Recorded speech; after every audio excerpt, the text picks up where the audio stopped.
Hello everyone to a new lab for Physics 2. So today we are going to talk about the magnetic field inside the solenoid.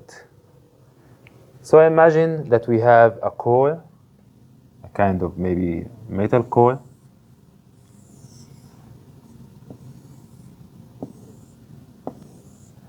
And we are going to wind a wire around this core. So basically, let's say we have a wire here that's going around this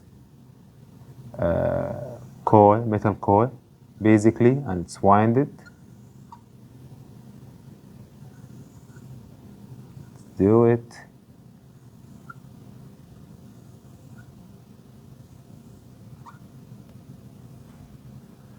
So in this wire, if we inject some current, basic current I, put it inside, then there is a magnetic field which is going to be produced in this coil. And the direction of the magnetic field is going to be in this direction from the inside.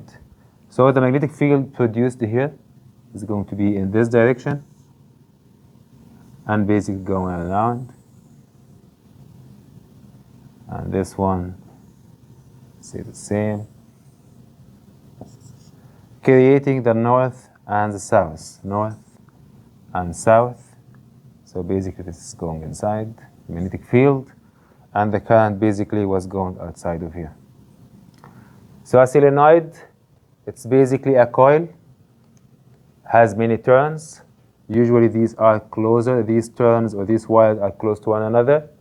And we have too many times on the top of one another, so that in general we are going to have two diameters. A diameter for the initial, the beginning of the wires. Then basically after winding too many times, you are going to have many wires on the top of one another. Basically something like you have the core, and you will have kind of many layers of wires that is winded here. So there's inner diameter and there's outer diameter from the beginning of the winding of the wire itself till the end of this winding. So basically this is going to have how many turns? Basically from here to here is one turn, then a second turn, third, and so on. So how many turns of the wire? What is the inner diameter? The outer diameter? And basically how much current inside? And usually you have the permeability of the inner core of the solenoid itself, which we call it mu. And if it's air, it's mu naught. So this is kind of okay, like when you run current inside this solenoid, you will start to have some magnetic field. And today we are going to measure this magnetic field that we see from the inside, as well as how the magnetic field outside. So usually it's strong inside and it is weak outside. Here, for example, okay. And the equation for this one, for the magnetic field, let's say in the axis direction, in this direction, basically, from the middle point, if we divided this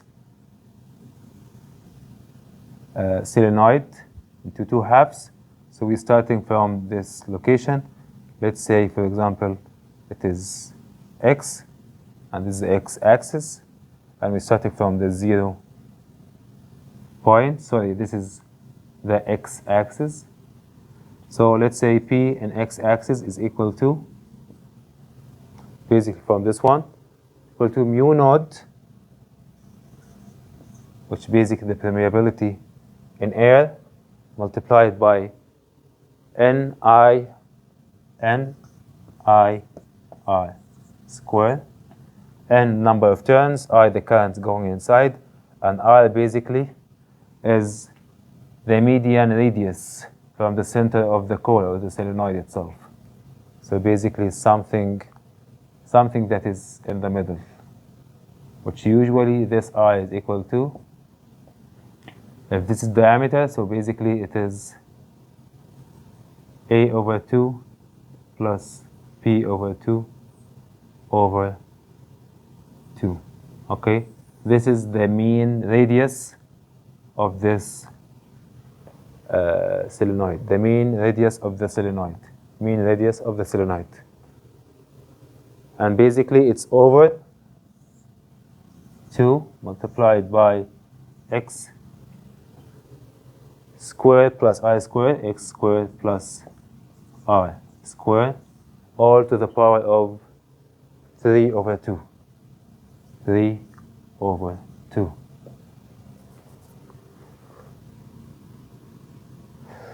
So this is the formula basically for the magnetic field in the x-axis, starting from the middle of the solenoid itself and going outward.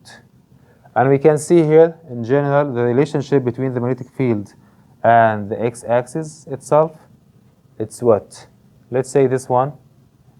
Just remove the other part. Let's say, for example, it says that P in the x direction, it's basically proportional to 1 over x squared to the top of 3 over 2. If we assume the current is constant, so everything is constant in the solenoid except the x, so basically this is going to be 1 over x to the power 3. So this is a relationship between the magnetic field along the x-axis is 1 over x cube. Okay? So I hope this is clear to you, the main principle, and we are going to measure this today in this lab. Let's go to the lab.